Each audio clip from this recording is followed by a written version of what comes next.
नमस्कार दोस्तों, मैं हूं डॉक्टर अनंत राठी, मनोचिकित्सक एवं नशा मुक्ति विशेषज्ञ, बीकानेर, राजस्थान से। दोस्तों, जो नशे के खिलाफ हमने मुहिम चला रखी है, इतने दिन हमने स्मैक के बारे में बात की थी पिछले 6-7 वीडियो में। अब से हम बात करेंगे गांजे के बारे में।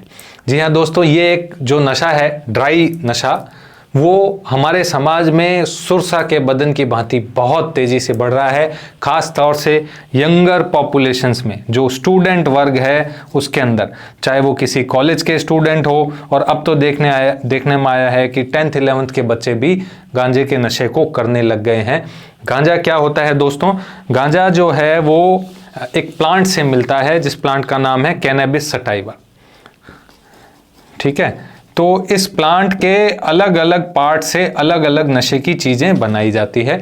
जैसे भांग का नाम तो आपने काफ़ी कॉमनली सुना होगा, भांग की गोली मिलती है पान की दुकान पे, या राजस्थान में तो इसके ठेके भी उपलब्ध हैं, सरकारी ठेके होते हैं जो भांग बेचते हैं, भांग की गोली बेचते हैं, जिसको लोग शिव जी का प्रसाद समझ करके पीते हैं, भोलेनाथ का प्रसाद समझ करके पीते हैं। लेकिन जब फीमेल कैनबिस जो प्लांट होता है, उसके फ्लावरिंग टॉप्स जो हैं उनको ड्राई करके उसको स्मोक किया जाता है, तो उसे हम गांजा कहते हैं।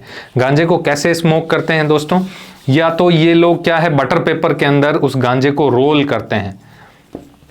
ये जो लोग पीते हैं वो इसको रोल करने का तरीका जानते हैं। या तो बटर पेपर में उस गांजे को भर के, ड्राइड लीव्स जो हैं उसका बुरादा चूरा करके उसको भर के गोल गोल राउंड राउंड, और फिर उसको स्मोक करते हैं।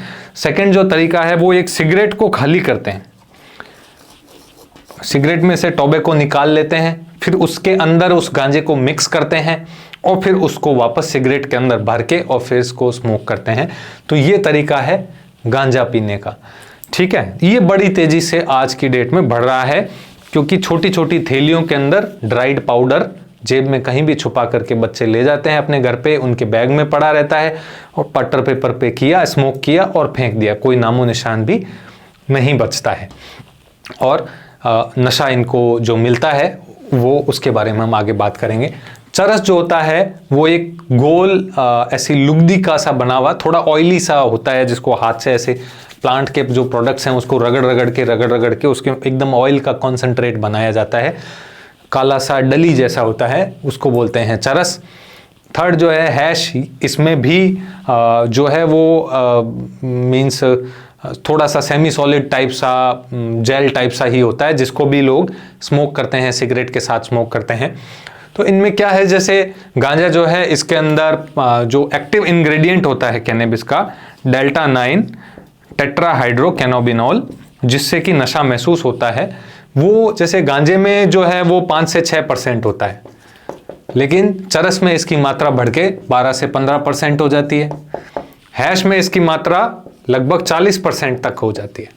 तो ये जो एक्टिव इंग्रेडिएंट है टेट्राहाइड्रोकैनोबिनॉल, उसकी मात्रा बढ़ती जाती है, तो उसी हिसाब से नशा कम मात्रा में लेने पर भी उसको उसका इफेक्ट महसूस होने लग जाता है।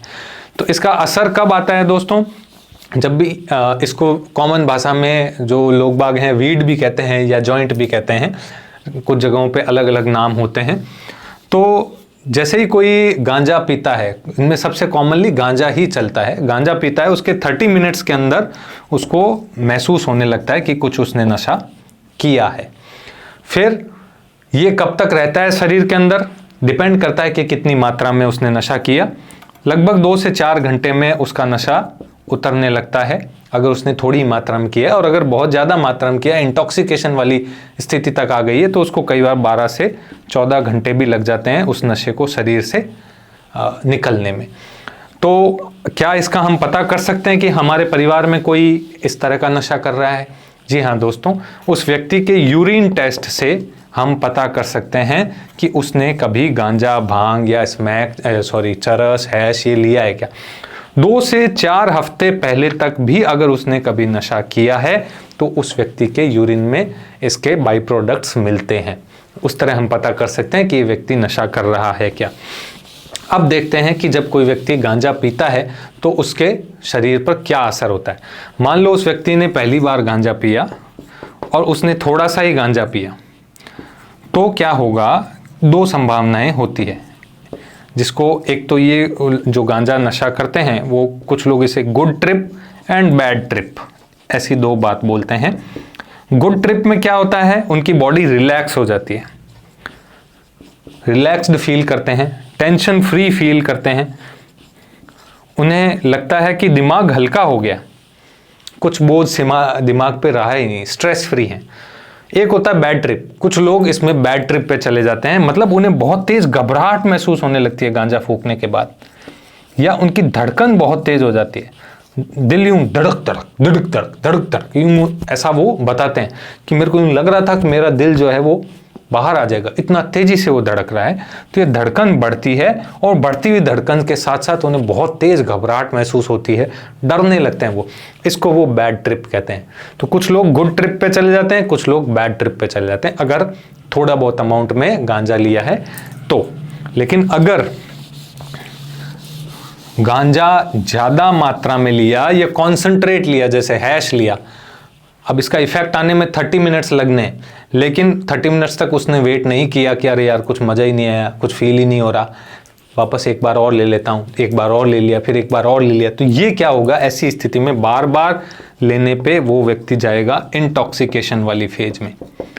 अब उसके बॉडी के अंदर गांजे की जो ब्लड में लेवल है वो काफ़ी ज़्यादा हो जाएंगे, तो वो इंटॉक्सिकेशन वाली फेज में जाएगा। अब उसे क्या होगा कि एक तो उसकी आंखें लाल हो जाएगी, ये एक फिजिकल सिम्टम विजिबल होता है, सबको ही दिखाई देता है कि अगर ज़्यादा गांजा पी लिया है तो उसकी आंखें लाल होगी। तो अगर आपके घर में कोई भी जिसकी आंखें लगातार कई दिनों से लाल ही मिल रही है तो समझ लीजिए कि वो पढ़ाई में लाल नहीं हुई है, बल्कि हो सकता है वो गांजे का ज़्यादा इस्तेमाल करने की वजह से लाल हो रही हो, या फिर उसे बहुत ज़्यादा घबराहट महसूस हो सकती है अगर बहुत ज़्यादा से गांजा पिया तो।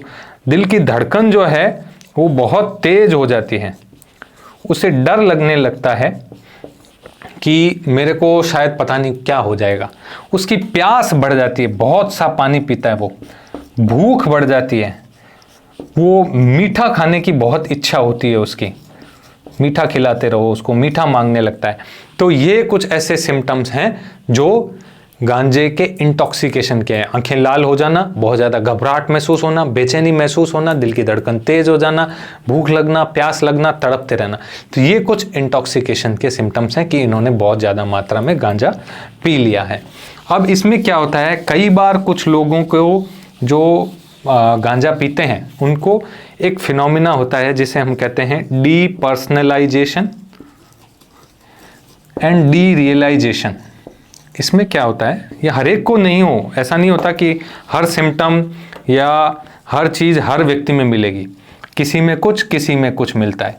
तो डी रियलाइजेशन में क्या होता है, डीपर्सनलाइजेशन, डी रियलाइजेशन, जैसे ही स्मोक किया उसने, गांजा पिया, थोड़ी देर में उसे लगता है कि उसके यार दोस्तों के चेहरे अचानक से बड़े होते जा रहे हैं, उसके दीवार की जो ईंटें हैं वो गिर रही है, उसके कमरे का रंग जो है वो चेंज होता जा रहा है, उसे एक अजीब से हेलुसिनेशन टाइप से होने लग जाते हैं, ये मेरे दोस्त हैं वो कुछ और ही लग रहे हैं, मैं कहाँ पे हूँ, मैं खुद को ही नहीं पहचान पा रहा हूँ। इस तरह derealisation and depersonalisation भी होने लगता है। ऐसी स्थिति में वो अजीब अजीब सी पागलपन जैसी भी कई बार बातें करने लग जाता है। उसके यार दोस्त उसको भाग करके अस्पताल ले जाते हैं, वहाँ पर डॉक्टर उसको नींद की दवा दे देते हैं, वो सो जाता है, 6 घंटे बाद उठता है, वो ओके निकल जाता है। पर उसके लिए ये भी बहुत एक दुखद सा अनुभव होता है कि ये अजीब सा पता नहीं मेरे साथ क्या हो गया था। यहाँ तक तो फिर भी ठीक है दोस्तों, लेकिन अब मैं जो बताने जा रहा हूँ वो थोड़ा सा रिस्क वाली बात है कि जब कुछ लोगों को गांजे से साइकोसिस होने लगता है, खास तौर से उन लोगों को जिनके की परिवार में पहले से किसी को कोई गंभीर मानसिक समस्या है या मेंटल इलनेस है, या साइकोटिक पेशेंट्स उनके, चाहे खुद के परिवार में चाचा ताऊ दादा दादी नाना नानी मम्मी मामा कोई भी हो बुआ, तो अगर उनके फैमिली में जेनेटिक ससेप्टिबिलिटी है तो इनमें गांजा पीते ही साइकोसिस में कन्वर्ट होने के चांसेस बहुत ज़्यादा होते हैं। और साइकोसिस में भी अलग अलग तरह की प्रेजेंटेशंस आती है दोस्तों। कुछ लोग होते हैं वो गांजा पी के पैरानॉइड से हो जाते हैं, उन्हें हेलुसिनेशंस होने लग जाते हैं, कानों में आवाज़ें आने लग जाती है, वहम तरह तरह के होने लग जाते हैं, लोग मुझे मारना चाहते हैं, पुलिस मुझे पकड़ के ले जाएगी, 4 लोग आपस में बातें करते हैं तो मेरे बारे में बातें करते हैं, मुझे देख के हंसते हैं। इस तरह के साइकोटिक सिम्टम्स गांजा पीने से, पहली बार पीने से ही आ जाते हैं कुछ लोगों में। कुछ लोगों में मूड सिम्टम्स ज़्यादा आते हैं, मतलब उनका मूड बहुत बढ़िया, आहा बड़ी बड़ी बातें करने लग जाएंगे, इतने करोड़ रुपए, ये जान पहचान, इतनी गाड़ियाँ, इतने ट्रैक्टर, ये कर लूँगा, वो कर लूँगा, सारा दिन घूमता फिरता है, अपने आप को बड़ा आदमी समझता है, अनावश्यक बोलता रहता है, सोता नहीं, थकता नहीं, और मन उसका बहुत प्रसन्नचित्त, अरे अपने कोई टेंशन नहीं, सब कुछ ओके है, टनाटन है। तो इस तरह के सिम्टम्स, मूड सिम्टम्स भी आते हैं जिनमें कि रियलिटी से उसका कांटेक्ट छूट जाता है, उसे पता ही नहीं वास्तव में मैं क्या हूं, और बस अपने आप को समझने लगता है कि मैं बहुत बड़ा आदमी हूं। तीसरा जो एक प्रेजेंटेशन आती है वो आती है कि वो व्यक्ति सुन्न हो जाता है अचानक से, उसका दिमाग काम करना बंद कर देता है, बहुत ही स्लो हो जाता है, उसका दिमाग में प्रोसेसिंग जो है वो बहुत स्लो हो जाती है कि कुछ पता ही नहीं चल रहा, गांजा पी लिया उसके बाद से ये एकदम ढीला सा, सुन सा पड़ा रहता है, बैठा रहता है, जहाँ बैठ गया वहीं बैठा है। किसी ने, इस तरह के लोग होते हैं वो एकदम डल से, नीरस से, सुन से पड़ जाते हैं, उन्हें कुछ काम समझ में आता ही नहीं, क्या करना है क्या नहीं करना। तो ये कुछ लक्षण पहली बार या दूसरी बार गांजा फूंकने पे और अत्यधिक मात्रा में फूंकने पे कई बार हो जाता है। कुछ लोग होते हैं जो बरसों से गांजा फूंक रहे हैं, बहुत लोग इसके हिमायती भी होते हैं, ये तो जड़ी बूटी है, भगवान भोले का प्रसाद है, बहुत सी देशों में इसको लीगली चालू किया हुआ है, तो हमें तो आज तक कभी कोई तकलीफ नहीं हुई, हमेशा हम तो गुड ट्रिप पे ही गए हैं। तो वो कुछ इसके हिमायती भी होते हैं, पर उनको क्या दिक्कत होगी, अभी दिक्कत नहीं हो रही, लंबे समय तक जब वो गांजा लेंगे तो उनको एक दिक्कत आएगी, वो है एमोटिवेशनल सिंड्रोम। जी हाँ दोस्तों, आपने बहुत से ऐसे साधु संत बने हुए लोगों को देखा होगा जो गांजा फूंकते रहते हैं और पूरा दिन एक ही जगह बैठे रहते हैं, और लोग सोचते हैं कि वो तपस्या में बैठे हैं, तप कर रहे हैं या पाठ कर रहे हैं, ध्यान कर रहे हैं, जबकि वो गांजा फूंकने की वजह से इस एमोटिवेशनल सिंड्रोम वाली स्थिति में पहुंच चुके हैं कि अब उन्हें जीवन में कोई मोटिवेशन नहीं बचता, उन्हें कोई ऐसा रीजन नहीं दिखता कि मुझे कुछ और करना है। बस गांजा पिया और सुन बैठ गए, थोड़ा सा उतरा, खाना वाना खाया, फिर गांजा पिया और फिर एक ही जगह पे बैठ गए। कोई क्या काम करना है, क्या कहीं जाना है, क्या सोचना है, क्या नहीं करना है, कुछ भी नहीं, उनके जीवन में कोई मोटिवेशन नहीं रहता। तो इसे कहते हैं एमोटिवेशन सिंड्रोम। तो इनमें से जो मैंने आपको स्थितियां बताई, इनमें से कुछ भी हो सकता है गांजा पीने पे किसी के साथ।